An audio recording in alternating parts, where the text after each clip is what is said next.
So in my last video, I talked a little bit about the tampon industry. Right now, we don't have a lot of great answers because tampon regulation just isn't where it needs to be. Traditional tampon companies tell us that organic tampon companies are just spreading harmful misinformation disguised as eco and safety concerns, while organic companies tell us that traditional tampons are going to give us cancer and make us infertile. As with most arguments, the truth is probably somewhere in the middle. Hopefully, tampon and feminine hygiene product reform will come soon, but for now, the average consumer has a choice to make. Do you stick with that brand you've been using since puberty, or try out that new eco-friendly organic brand you saw on Facebook? It's not a simple decision, but there are some things we can do to make the choice easier. The main reason cited for tampon use is generally that they're more comfortable than pads or reusable products. If a tampon isn't comfortable, is outrageously expensive, or doesn't do what it claims, it's just not going to be a feasible choice for me. So if you're interested in seeing how each brand of tampon measures up, keep watching. Fair notice, if you're weird or squeamish about tampons or menstruation in general, first of all, you should probably do some soul searching to figure out why a normal bodily function that someone can't control grosses you out, and then you should maybe skip this video.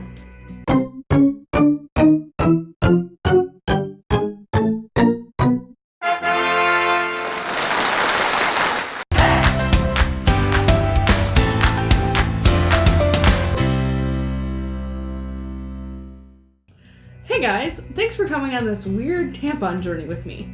So I have 12 types of tampons here today. We're going to check them all out and see how they compare in terms of price, ease of use, what ingredients we know they have, what they look like fully expanded, and to a lesser extent, absorbency. As far as measuring absorbency goes, tampons in general are supposed to have a regulated absorbency, meaning that every regular tampon should absorb about the same amount of liquid. I didn't have a super accurate method of measuring this, so of course my test shouldn't be considered a gold standard test or anything crazy. Mostly I just wanted to give you an idea of what to expect. I'm also going to tell you what I thought about each of the tampons that I personally have tried. I tend to have a very short, light flow though, so what I liked or disliked might be different than what you prefer. First up is the type that I've been using for quite a few years, Playtex Sport. They are available in light, regular, super, and super plus. I purchased these at my local Meijer, which, if you're not from the Midwest, is like a less people of Walmart version of Walmart.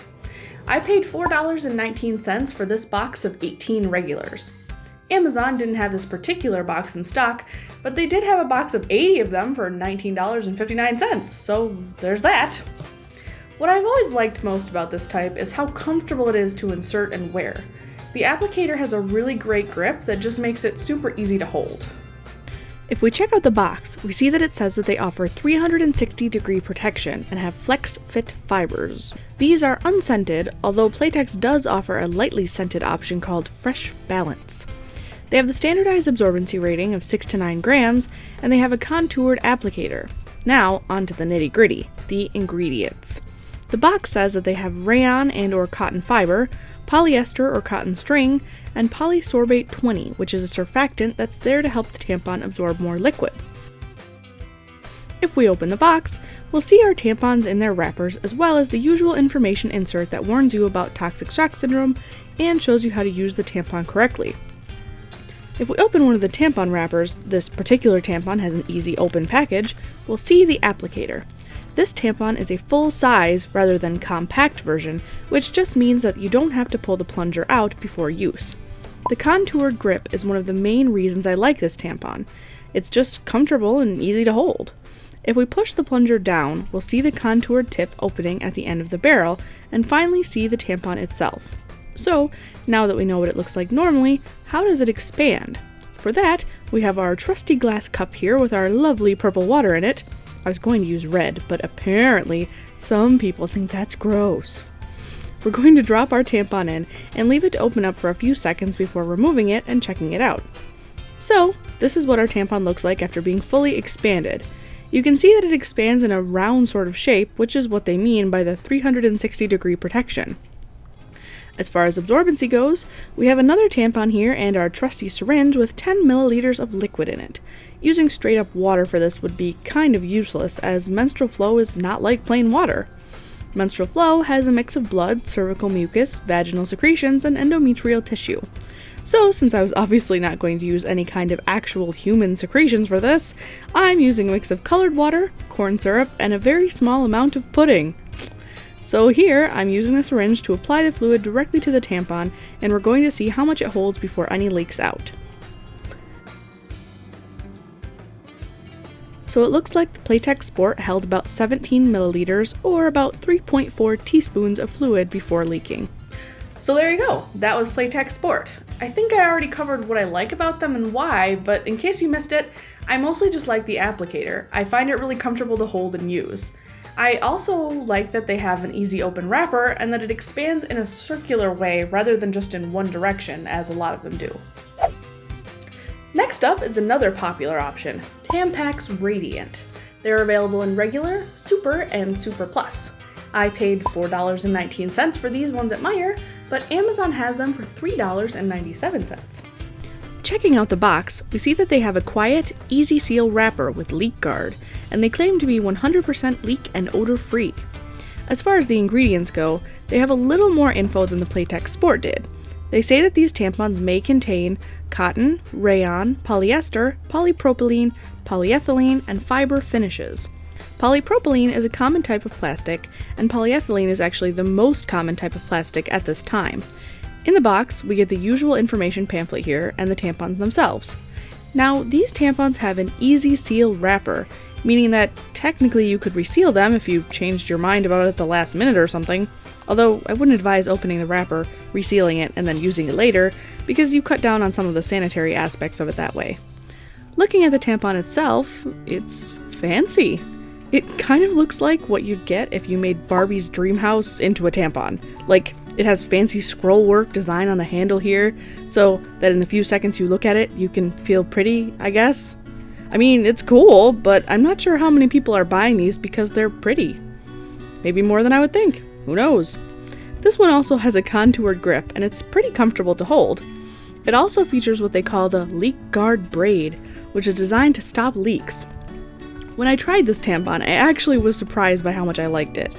The wrapper that I kind of made fun of when I originally started researching these is actually pretty convenient for disposing of the applicator after use. It was comfortable and easy to insert, and I didn't have any issues with leaks or anything like that when I tried it. So if we drop these into our fancy purple water, we'll see that they expand in kind of one direction, whereas with the Sport it ended up being kind of a round shape. These have more of like a butterfly shape. Now onto the absorbency test. I'm going to apply my lovely mixture here to the Radiant. And it looks like the Radiant held almost the exact same amount as the Sport, maybe 16.5 milliliters or about 3.3 teaspoons of fluid before it leaked. So yeah, that was Tampax Radiant. I originally made fun of it a bit just because of how cheesy I thought it was, but I honestly ended up really liking it. They were comfortable to insert, comfortable to wear, and just overall nice to use. I also really liked the braided string because it made removal super easy. If I was looking to switch from the Playtex Sport, I would strongly consider the Tampax Radiant. The next one on the list is one of the most commonly used tampons available, Tampax Pearl. The Pearl comes in light, regular, super, super plus, and ultra.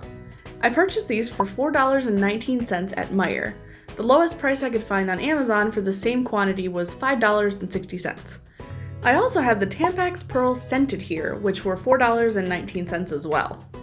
The box says that it features their leak guard braid, has a form-fit expansion, and an easy open package. The ingredients listed here are the same as the Radiant, with the box saying that these tampons may contain cotton, rayon, polyester, polypropylene, polyethylene, and fiber finishes. This box is a bit different though in that it says that these tampons are free of perfume, free of elemental chlorine bleaching, has a core free of dyes, and is clinically tested to be gentle on skin. That's great that they included that info. Opening up our box, we again see the usual info paper along with the tampons. They are pretty easy to open, as the box claimed they would be, but I'm not loving this grip myself. I'm sure a lot of people like it, but I prefer the contoured grip of the Sport and the Radiant. If we drop it into our water, we see that it expands pretty much the same as the Radiant in kind of that butterfly shape. Now onto the absorbency test.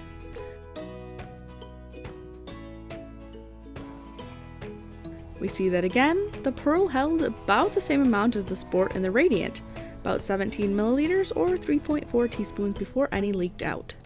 So that was the Tampax Pearl. I used them when I was younger and I didn't mind them. There wasn't anything I really disliked.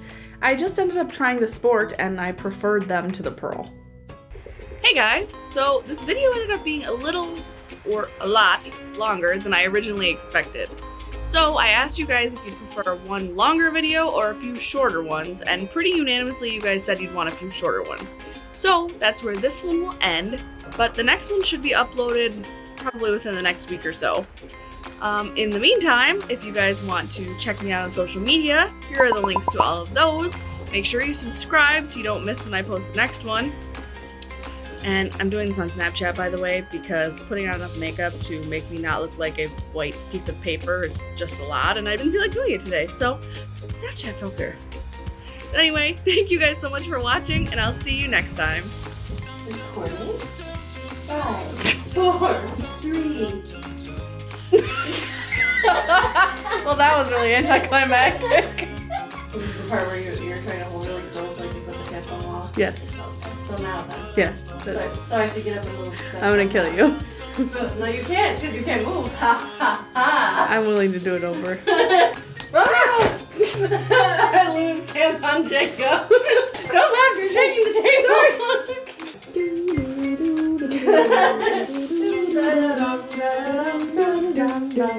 Tampon pyramid, take 2. The suspense is killing It's on me. Hey, you wanted me to help. There's no replaying with yourself. Don't laugh, you'll move. And the pièce de résistance that makes the whole thing fall over. You can do it. I believe in you. Yes! Victory!